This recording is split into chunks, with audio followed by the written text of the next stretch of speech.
we saw sort of the negative reaction to this from the media, from individuals, and ultimately, I think the politicians realized, hey, this isn't great politics. Let's call in our attack dog, let him go off into the sunset and run his private company. But what that means is, if they're not going to be able to cut the deficit meaningfully, how do you make the books balance?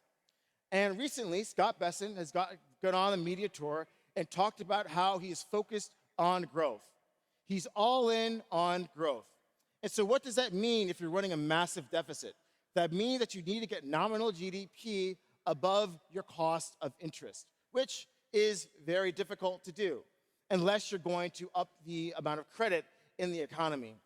So a lot of you in this room are American or spend a lot of time in North America. I have lived most of my adult life in Greater China.